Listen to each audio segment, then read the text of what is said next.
Mambo ya polisi kupewa bunduki, hiyo ni agizo ilitoka kwa Rais Moi, lakini mbeleni haikukuwa hivyo.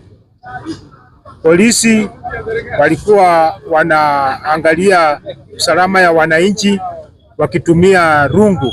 Mtu anashikwa kama amepatikana na makosa, anapelekwa, anastakiwa, lakini sio kuua. Lakini sababu ya Rais Moi kupatia polisi bunduki ni wakati wa watu walikuwa wanaanza kunyang'anya watu mali zao. Inakuja ni makosa tena kwa polisi kupatiwa bunduki wakati anaenda kuangalia watu wenye wako kwa maandamano.